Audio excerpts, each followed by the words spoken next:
las personas que de pronto me caen bien, porque es fácil, ¿verdad?, amar a alguien que me cae bien, pero aquel que es tu enemigo, pensemos así, aquel que no te cae bien, aquel vecino que de pronto no está de acuerdo contigo, por supuesto que eso no mucho nos agrada. Y entonces la palabra de Dios dice: les doy un mandamiento nuevo, que se amen los unos a los otros. En este entorno de la palabra de Dios, hoy en día también es importante ver cómo yo puedo amar al prójimo.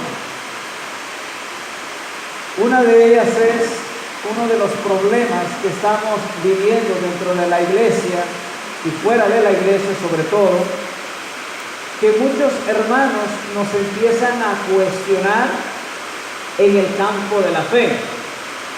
Es decir, por ejemplo, hay hermanos que te empiezan a decir referente al tema de la Biblia y te preguntan: ¿usted tiene Biblia? Los católicos podemos decir: sí tengo. Pero aquellos hermanos nos empiezan a cuestionar a raíz de la palabra de Dios. Y te empiezan a decir: ¿usted es católico? Y muchos dicen: sí, somos católicos. ¿Y por qué tiene imágenes en su casa? ¿Por qué bautiza a los niños? ¿Por qué se confiesa? Usted no sabe que María tuvo más hijos. Y te empiezan a cuestionar en el campo de la fe. Y cuando un católico no está bien formado, ¿qué es lo que pasa? Ese católico empieza a tener ciertas ideas de estos hermanos no católicos. Me refiero como por ejemplo los testigos de Jehová, los mormones, los adventistas del séptimo día, la línea pentecostal, todos esos grupos pentecostales que empiezan a surgir. Y entonces el católico, si no está bien formado, si no está preparado, ¿qué es lo que pasa? Se hacen luego protestantes como ellos. Aunque a veces siguen siendo católicos, pero a veces ya tienen una mentalidad protestante. Por ejemplo, ¿cuál es el católico que tiene una mentalidad protestante? Dice: ¿para qué voy a ir a misa? ¿Qué me saco yo con ir a misa? ¿Para qué rezo el rosario? ¿Para qué yo me voy a confesar? ¿Para qué voy a la iglesia a orar? Digo, si yo puedo orar en mi casa. Otros dicen: ¿y para qué voy a bautizar a los niños si también uno puede bautizar ya grande? Y entonces, eres católico, sí, pero ya tienes ideas protestantes. Ya porque quizás tenemos familiares, tenemos amigos en la casa, en el trabajo, donde son personas que no profesan la fe católica y te empiezan entonces a cuestionar.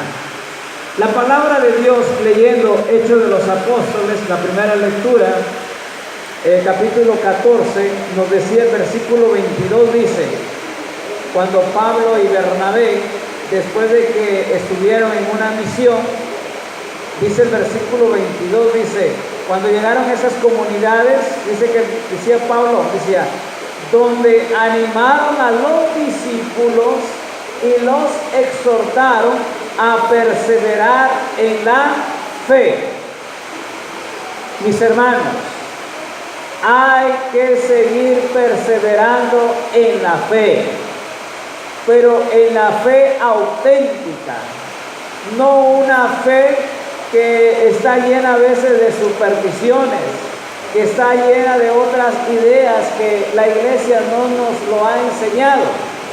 Dice la palabra de Dios que tenemos que estar fortalecidos en la fe. Por tanto, hermanos católicos, es tiempo que nosotros nos empecemos a preparar. Basta ya de católicos que venimos nada más a misa, a escuchar la palabra de Dios. Basta ya de católicos que solamente venimos, bautizamos Basta ya de católicos que venimos, participamos en un matrimonio o en un sacramento de la comunión, en una fiesta patronal. No, basta ya. Es tiempo que el católico empecemos a formarnos. Es tiempo que el católico empecemos a leer, a meditar, a reflexionar la palabra de Dios. Pero ¿qué es eso de tener católicos que solamente venimos, participamos y nos vamos y se acabó? Y dentro de 8 días, Padre, te vuelvo a ver. Si vengo dentro de 8 días, peor si venimos dentro de 15 días, un mes, pasó un año y este católico no se aparece en la iglesia.